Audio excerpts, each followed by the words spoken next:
Donc pour le Méromédia, en association avec la Belgique, les pubs et les Suisses aussi, je crois, enfin bref. Oui, c'est celui-là. Voilà. Donc, en tout cas, KT, post-KT, génial pour post-KT. Dieu, Adonai, Allah et moi, plein de tout petits séquences. C'est quoi croire?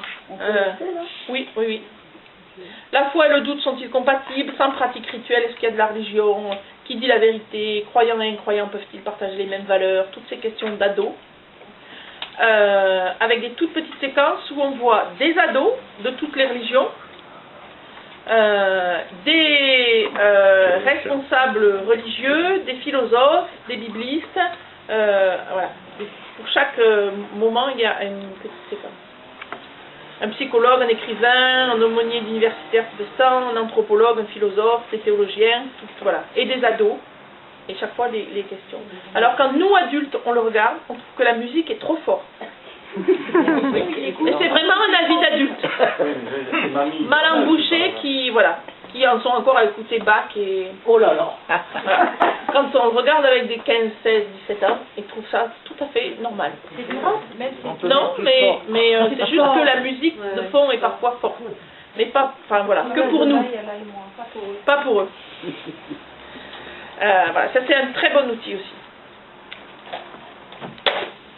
Et ce qu'il y a de bien, c'est qu'il est sur ensemble. Oui, on peut en regarder vraiment que petits morceaux. Hein?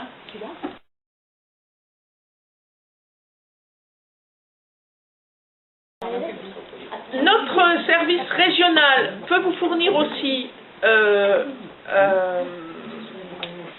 et fournit des outils pour vos temps de début là, culturel comme tu dis, ou culturel tout court, quand on rassemble tous les groupes.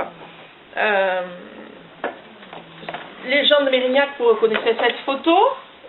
C'était dans votre temple, voilà, il y a peut-être encore d'ailleurs, des histoires de messieurs rencontrés dans la Bible, et ça c'est les documents mémoires qui peuvent être donnés aux enfants.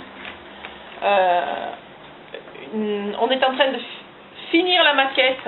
On n'a pas donné aux enfants. Vous n'avez pas donné aux enfants, alors nous on a donné aux enfants. On leur a mis la chambre des métiers. Ah oui. On leur a mis la chambre des métiers. D'accord. Donc ça c'est, voilà, cette collection entière complète est disponible et c'est un clic de mail pour le transférer chez l'un ou l'autre d'entre vous. Il n'y a aucun souci. C'est les métiers de la Bible. Donc le classeur peut circuler, mais je veux dire, j'envoie les PDF. Ça arrive par PDF, c'est moins lourd. Voilà. On m'envoie un mail à moi et je l'envoie. Voilà. C'est la production de l'équipe. C'est la production de l'équipe régionale KT.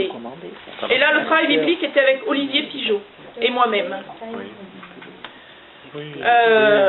Mais des métiers inhabituels. Ah ben oui. C'est une histoire, ouais, c'est ça. Il y en a 29, donc comme il fallait. Voilà. On n'a pas fait, c'est marrant parce qu'on passait le classeur entre nous. Personne ne le faisait. Et il y en a un que personne n'a voulu faire. C'est quoi? Charpentier. Ah oui. Un truc comme ça. Le trader. Il a pris tout son argent et puis on lui dit c'est très bien. Ah oui. Voilà, c'est ça. Personne n'a joué avec ce texte-là. On n'a pas compris le message, on n'a pas pu s'approprier. D'accord. Donc là, on pourra dans la dernière section. Là, on n'a pas pu faire passer. Et vont arriver, alors les illustrations sont arrivées dans mon ordinateur hier, elles sont magnifiques. Vous avez certains d'entre vous déjà joué avec, puisque j'étais ici, mais du coup comme j'étais ici, ça remonte à il y a quelques années. Les animaux dans la Bible. Hein, c'est un classique du genre, mais tous les 10 ans, il n'y a pas de mal à se refaire du bien. Hein, avec les animaux dans la Bible. En tout cas, les fiches mémoire sont en train d'être maquettées et des dessins viennent d'arriver pour pouvoir afficher une grande arche de Noé et y faire arriver un couple de chaque animal au fur et à mesure qu'on découvre l'histoire de l'animal dans la Bible. Les dessins là, sont magnifiques. Ils sont arrivés dans mon ordi hier soir, c'est très joli. Oui.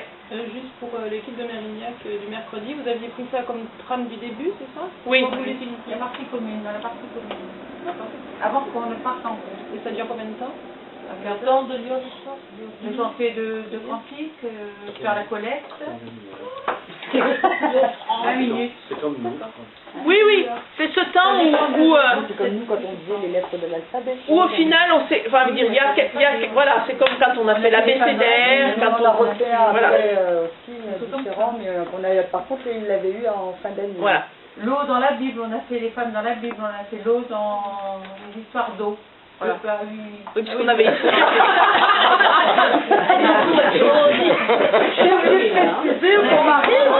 Des gouttes. On avait fait une grande suite avec L'image, elle est dans le classeur, je pense. On va aller au café. Voilà, ces documents-là, ils sont dans mon ordinateur et vraiment notre équipe est là pour vous les transmettre dès que vous en avez besoin. Alors ils sont plus ou moins bien maquettés, les métiers dans la Bible, ça y est, c'est prêt. Ça intéresse Olivier Tan d'ailleurs, on va voir ça dans l'année, ce qui va se passer. Les animaux sont en train de prendre la même tournure et on peut, voilà, d'ici un mois ce sera fait et livrable en entier. Et pour les autres, en tout cas, on a les documents qui restent traces des endroits où on a déjà fait. Les femmes dans la Bible, l'abécédaire, vous avez fait les personnages, vous en aviez, tout ça. Une année un abécédaire où on s'était réparti les lettres. Voilà. Et c'était chacune à tour de rôle, qui avait les responsables. Qui inventait le mot, qui choisissait un mot, etc. Mais ce qui fait que personne devant l'équipe ne savait, et on a édité, Angélica nous avait édité, et c'était, on peut le scanner ça finalement. On peut scanner tout le document final. Il y a les histoires d'amour dans la Bible, vous pourrez faire quelque chose comme ça. Voilà, il y a plein de choses comme ça. Hein. Et je montrais tout à l'heure à quelques-uns des jeux de société aussi, ils commencent à en exister de plus en plus, sur des thèmes bibliques ou religieux. Ça peut aussi être soit utilisé dans les temps de début ensemble, on fait plein de petites tables de jeux des 7 familles, on fait plein de petites, etc. Soit dans des journées d'animation de toute génération.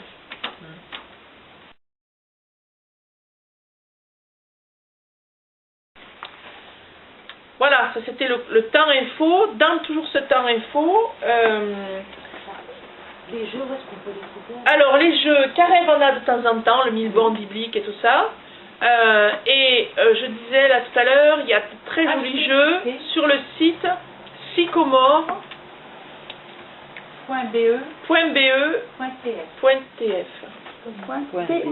Ouais. C'est une maison d'édition belge, catholique, avec un catalogue en ligne, et puis on leur envoie juste un mail en leur demandant ce qu'on voudrait, et ils vous l'envoient. Ils sont chers les jeux Non, parce que c'est du carton plastifié, c'est comme si vous et moi, on se mettait à fabriquer, à dupliquer pour les autres les jeux qu'on aurait inventés. Donc c'est un peu artisanal. Non, mais c'est intéressant. Ouais, non, c'est 12 €, 15 €. Oui, il y a un Y à Sycomore, oui. Voilà. Le Milborn, il est comment? Parce que j'ai entendu les deux avis. Écoute, c'est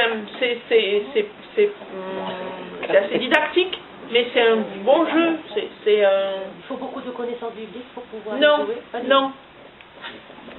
Non, voilà, c'est pas le quiz, c'est pas, il y a un quiz genre trivial poursuite biblique où faut être bon, c'est pas qu'il faut être bon, c'est qu'il faut être de culture évangélique, de l'apprentissage par cœur, et c'est pas la nôtre, quoi. Donc c'est pas drôle de jouer parce qu'on perd tout le temps, quoi, on sait jamais.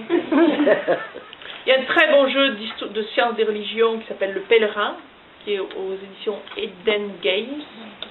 Donc vous tapez Eden, comme EDEN Games sur Google et ça vous renvoie à ce jeu-là. Dans point cassé, il y en a aussi pas mal, parce que le jeu Calvin,